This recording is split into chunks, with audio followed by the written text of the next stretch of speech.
Hello बच्चे party. चलिए स्वागत है फिर से आपका अपने बेहतरीन यूट्यूब चैनल पर जिसका नाम है राहुल बायोलॉजी क्लासेस। ठीक है, आज के इस वीडियो में हम लोग बात करेंगे लेक्चर 5 ट्रांसपोर्ट इन प्लांट का। ट्रांसपोर्ट इन प्लांट का लेक्चर 5 आज का हमारा क्लास होगा। ठीक है, तो चलिए आज हम लोग अपने सेशन को स्टार्ट करते हैं एक्टिव ट्रांसपोर्ट से। आज के इस सेशन में हम लोग बात करेंगे एक्टिव ट्रांसपोर्ट क्या होता है, क्या इसमें एनर्जी खर्च होती है या एनर्जी खर्च नहीं होती, ये किस तरह का ट्रांसपोर्ट है। ठीक है, इस बात पे हम लोग आज डिस्कस करेंगे। इसके पहले मैंने सिंपल डिफ्यूज़न, ठीक है ना, फैसिलिटेड डिफ्यूज़न के बारे में डिस्कस कर लिया है, जो आप प्रीवियस हमारे वीडियो में देख सकते हैं। ठीक है, तो चलिए आज के सेशन को स्टार्ट करते हैं एक्टिव ट्रांसपोर्ट के साथ। ओके, तो एक्टिव ट्रांसपोर्ट क्या होता है समझना। अगर कोई मेम्ब्रेन है, सपोज करो ये कोई मेम्ब्रेन है, सेल मेम्ब्रेन मान लो, ये मान लो सेल मेम्ब्रेन है। ठीक है, ये मैंने मान लिया सेल मेम्ब्रेन। और कोई मॉलिक्यूल्स है जिसकी कंसंट्रेशन इधर क्या है, कम है, और इसको एक कोई मॉलिक्यूल्स है और इसका कंसंट्रेशन इधर है ज्यादा। ठीक है, अगर किसी कोई मॉलिक्यूल्स है जो सेल मेम्ब्रेन में मौजूद कैरियर प्रोटीन की मदद से लो कंसंट्रेशन से अगर वो हाई कंसंट्रेशन की ओर जा रहा है और वहां पर वो खर्च कर रहा है एटीपी, और with the help of carrier protein अगर वो लो कंसंट्रेशन से हाई कंसंट्रेशन की ओर जाता है, तो ऐसे ट्रांसपोर्ट को हम कहते हैं कहते हैं एक्टिव ट्रांसपोर्ट। ठीक है, तो अगर आपसे पूछा जाए कि एक्टिव ट्रांसपोर्ट क्या होता है, तो आप कहेंगे ट्रांसपोर्ट ऑफ मटेरियल्स। ठीक है ना, transport of material across a membrane, कोई एक ऐसा सब्सटेंस जो मेम्ब्रेन को पार करता है विद द हेल्प ऑफ किसकी मदद से, तो कैरियर प्रोटीन और एटीपी की मदद से वो उन सब्सटेंस को क्या कराता है, पार करा देता है हाई कंसंट्रेशन से लो कंसंट्रेशन की ओर। चलिए अब यहां पर बात करेंगे, यहां पर डिफरेंट प्रोटीन्स जो होती हैं, अलग अलग प्रोटीन्स जो होती हैं सेल मेम्ब्रेन में अलग अलग तरह की जो प्रोटीन्स होती हैं, उनका एक अपना रोल होता है, एक इंपॉर्टेंट रोल होता है। जैसे आप देख सकते हैं कुछ प्रोटीन्स जो होती हैं वो एक्टिव ट्रांसपोर्ट में इंपॉर्टेंट रोल प्ले करती हैं, कुछ ऐसी प्रोटीन्स होती हैं जो पैसिव ट्रांसपोर्ट में मदद करता है।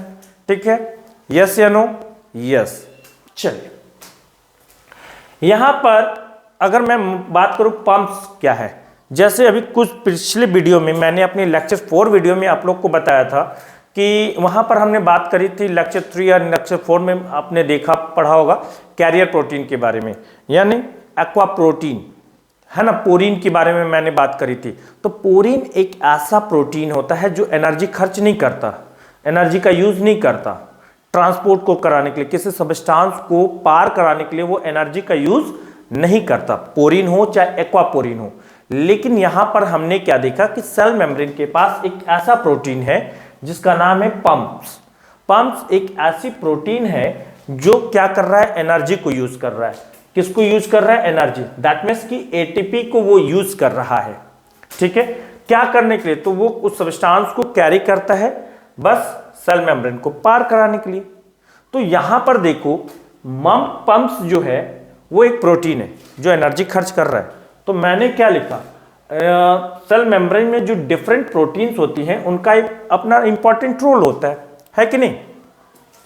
अगर इंपॉर्टेंट रोल है तो पैसिव ट्रांसपोर्ट में कोई और प्रोटीन होगा, एक्टिव ट्रांसपोर्ट में कोई और प्रोटीन होगा, लेकिन ये सारे प्रोटीन्स जो है तो सेल मेम्ब्रेन में ही ना। कहाँ पे है ये सारे प्रोटीन्स, ये सेल मेम्ब्रेन में है। जब एक्टिव ट्रांसपोर्ट करवाना होगा तो पंप्स प्रोटीन, जब पैसिव ट्रांसपोर्ट कराना होगा तो एक्वापोरिन और पोरिन जैसे प्रोटीन्स आते हैं जो एनर्जी का यूज नहीं करते हैं। और जब एक्टिव ट्रांसपोर्ट की बारी आती है तो हम कहते हैं पोरिन जो होती है वो पंप्स जो है वो यूज होता है, पंप्स प्रोटीन की यूज होती है कहाँ पे, एक्टिव ट्रांसपोर्ट में, और ये जो पार करा देता है। ठीक है, और इस तरह से आप देखोगे ये जो प्रोटीन्स होती हैं, पंप्स प्रोटीन जो होती है वो क्या करता है, वो ट्रांसपोर्ट करता है किसी सब्सटेंस को लो कंसंट्रेशन से हाई कंसंट्रेशन की ओर, और इसीलिए इस ट्रांसपोर्ट को हम लोग क्या बोलते हैं, अपहिल ट्रांसपोर्ट भी बोला जाता है। जैसे देखो, अगर कोई सब्सटेंस लो से हाई की ओर जा रहा है तो इसे हम क्या बोलेंगे, अपहिल ट्रांसपोर्ट। अगर यही डायग्राम, अगर ये डायग्राम ऐसा होता, अगर ये डायग्राम ऐसा होता, ठीक है, और डायरेक्शन हमारा इधर से इधर होता, ठीक है, तो इसको हम कहते हैं down hill substance, down hill transport. और ये डाउन हिल सब्सटेंस ट्रांसपोर्ट जो है ये कैसा ट्रांसपोर्ट है बताओ, ये पैसिव ट्रांसपोर्ट है। क्यों? क्योंकि हम यहाँ पे हाई से लो की ओर जा रहे हैं, हाई से लो की ओर जा रहे हैं। जब हम हाई से लो की ओर जाते हैं तो एनर्जी खर्च नहीं करनी पड़ती, और जब हमें लो से हाई की ओर जाते हैं तो हमें एनर्जी खर्च करनी पड़ती है। चलो, तो इसीलिए ये जो पंप्स प्रोटीन है ये ट्रांसपोर्ट में भाग लेता है। कैसे ट्रांसपोर्ट में भाग लेता है? तो from higher concentration to their lower concentration, है कि नहीं? हायर, सॉरी उल्टा बोल दिया मैंने, लोअर कंसंट्रेशन से हायर कंसंट्रेशन की ओर, ठीक है ना, लोअर कंसंट्रेशन से हायर कंसंट्रेशन, और with the help of ATP, ठीक है ना, यहाँ पर एटीपी खर्च होती है, याद रखना, एक्टिव ट्रांसपोर्ट में एटीपी खर्च होता है। चलो, एक चीज जो इंपॉर्टेंट है ये वाली लाइन। अब कहता है, देखो ये कितनी बेहतरीन लाइन लिखी है, इसका जो ट्रांसपोर्ट होता है ना, ट्रांसपोर्ट रेट पैसिव ट्रांसपोर्ट की रेट की तुलना में थोड़ा ज़्यादा होता है, फास्टर होता है। जैसे कहते हैं ना, जहाँ लगे धन वहीं लगे मन, है ना, तो जहाँ एनर्जी खर्च होती है तो वहाँ पर जो फंक्शन होता है, ट्रांसपोर्ट होती है, वो थोड़ी फास्ट हो जाती है। पैसिव ट्रांसपोर्ट में एनर्जी खर्च नहीं होती तो इसलिए वो स्लो होता है। क्योंकि एक्टिव ट्रांसपोर्ट में एनर्जी खर्च होती है तो इसका रेट जो होता है वो फास्ट होता है। तो अगर पूछा जाए पैसिव ट्रांसपोर्ट और एक्टिव ट्रांसपोर्ट में दोनों का रेट किसका ज़्यादा होता है, तो हम कहेंगे पैसिव ट्रांसपोर्ट कहेंगे या एक्टिव ट्रांसपोर्ट कहेंगे। क्या कहेंगे जल्दी से बताएं? तो हम कहेंगे बिल्कुल सही, बिल्कुल हम कहेंगे उसे एक्टिव ट्रांसपोर्ट। क्या बोलेंगे? हम उसे एक्टिव ट्रांसपोर्ट कहेंगे। क्यों बोलेंगे? क्योंकि यहाँ पर हमें एनर्जी खर्च करनी पड़ी है, तो जहाँ एनर्जी खर्च होता है वहाँ पर रेट ऑफ रिएक्शन या जो रेट होता है रिएक्शन का वो थोड़ा फास्ट हो जाता है, ठीक है। चलो, और अगर डायग्राम हाई टू लो रहा तो कहेंगे डाउनहिल, और ये जो होता है ये कहाँ देखने को मिलता है? ये पैसिव ट्रांसपोर्ट का डायग्राम है और ये एक्टिव ट्रांसपोर्ट का डायग्राम है, ठीक है। और एग्जाम में ये पूछा जाता है, तो बताओ एक्टिव ट्रांसपोर्ट में कैसा मतलब होता है, अप हिल होता है या डाउन हिल होता है? तो याद रखना अप हिल होता है। क्या होता है? अप हिल होता है। चलो, इसके बाद जो सबसे इंपॉर्टेंट लाइन अब आने वाला है वो है ये कहता है कि एक्टिव ट्रांसपोर्ट की जो रेट होती है किसी भी ट्रांसपोर्ट में, जब हम एक्टिव ट्रांसपोर्ट की बात कर रहे हो तो सपोज करो यहाँ पे मान लेते हैं कि ये जो है ये सेल मेम्ब्रेन है और यहाँ पर सेल मेम्ब्रेन में लगा हुआ है प्रोटीन। क्या लगा हुआ है? प्रोटीन लगा हुआ है। अगर ये सारे के सारे प्रोटीन्स ट्रांसपोर्ट में भाग ले ले, क्या ले ले?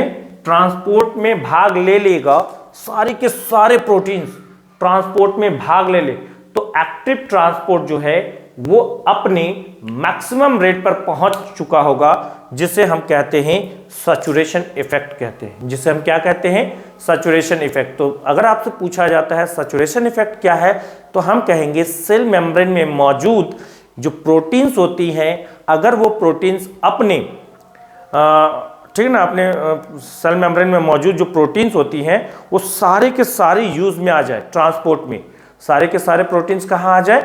यूज में आ जाता है ट्रांसपोर्ट में, तो वो इफेक्ट कहलाता है सैचुरेशन इफेक्ट, और वो अपने मैक्सिमम रेट पे पहुंच जाता है। तो एक्टिव ट्रांसपोर्ट अपने मैक्सिमम रेट पे कब होगा?